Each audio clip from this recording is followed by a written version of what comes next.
everybody, my name is Greg Bran. I'm a facial plastic surgeon based in London, UK.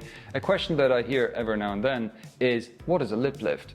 Well, it's a procedure that is older than you think. The first time a lip lift as a surgery was introduced was in the 70s.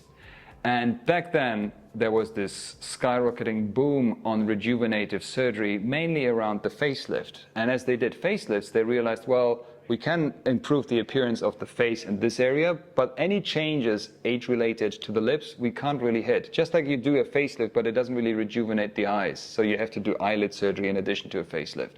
So back then, there were some innovative surgeons, and they said, hey, if we cut a little bit of skin out there and we lift everything up, it looks younger because the lip, as we age, drops.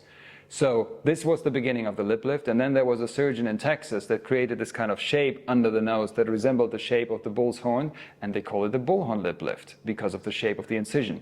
This was many, many years ago. And a lip lift for many years was a simple procedure, took 10 to 15 minutes, you cut out a little bit of skin, close everything, boom, done. The problem, however, is the scar was just based on the skin closure and it started to drop. And sometimes scars would stretch, and with the onset of social media, etc., people that were younger were thinking about a lip lift because by nature their DNA just gave them a longer lip and they wanted to have a shorter lip, and they might be in their 20s. And what happened then is we realized that the skin-only excision didn't really serve everyone perfectly, and some people had quite visible scars. So they had to come up with something new, and this is what we did. I know a couple of surgeons in America and myself, we all thought about it, well, when we do a facelift, we don't just pull the skin up, we actually elevate the tissues and we pull the deep tissue up, and then the skin closes by itself. So we are reducing tension, and tension is a key element, or I should say, avoidance of tension is a key element for an excellent scar. Whenever there's pull on a scar, it will be visible. Think of scars on your back, on your shoulders, on your knees. There's a lot of tension as you move, and these scars stretch. You don't want to have this here. Ideally, there shouldn't be a visible scar. So what we do nowadays is, rather than just excising a strip of skin and closing everything, we remove a strip of skin, we then lift the tissue up. Thing is similar like when you're making a bed, you raise the blanket before you reposition it, and we bring everything together. We also close the deep tissue first. So once this is done, the lift is done, the wound edges are touching each other already without even one stitch in place, which makes a tremendous difference. So we are lifting everything up, and by doing so, we reduce the overall distance on the top lip, which is rejuvenative if you're older, and it is aesthetically more pleasing if you're younger. We are readjusting the proportions. What we also do is, by lifting it up, we increase your tooth show. Now, this is the thing. If I smile at you, if I smile at you and I don't show my top teeth, it looks like a fake smile. But if I smile at you and I show you my top teeth, I look approachable. It looks like I mean it. So showing top teeth aesthetically and subconsciously for interpersonal psychology means a lot. And people with a long lip struggle a lot because people tell them, you have a resting bitch face, but they don't. They're actually happy people. It's just that the lip doesn't really give them what they want.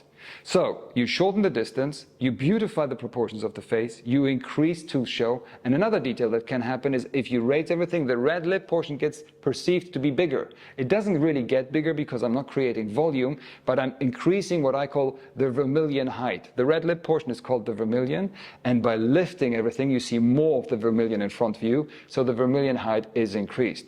What I mean with this is, think of a tire on a car, and you paint half of the tire white.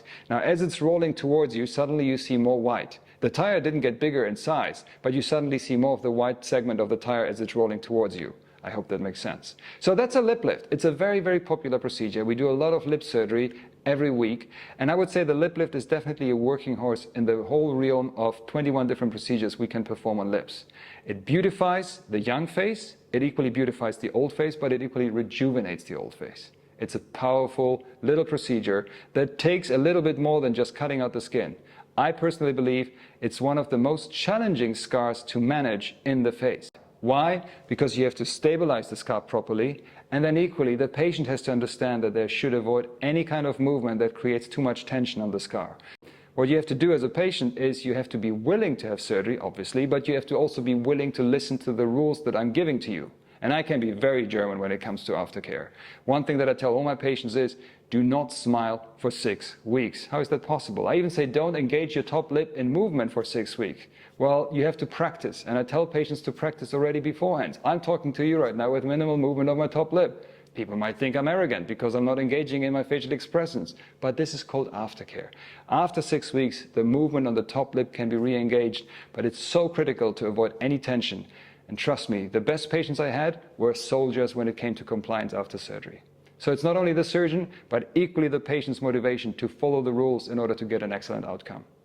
Thank you very much for watching this video about lip surgery. My name is Greg Bran. I'm a facial plastic surgeon based in London. If you want to learn more about lip surgery, which we do a ton of, follow us on Instagram, TikTok, YouTube. Go to my website, www.gbalondon.com. There are 21 different procedures we can do on the lips, and I have to find the right solution for your lips in order to give you the best smile you can get.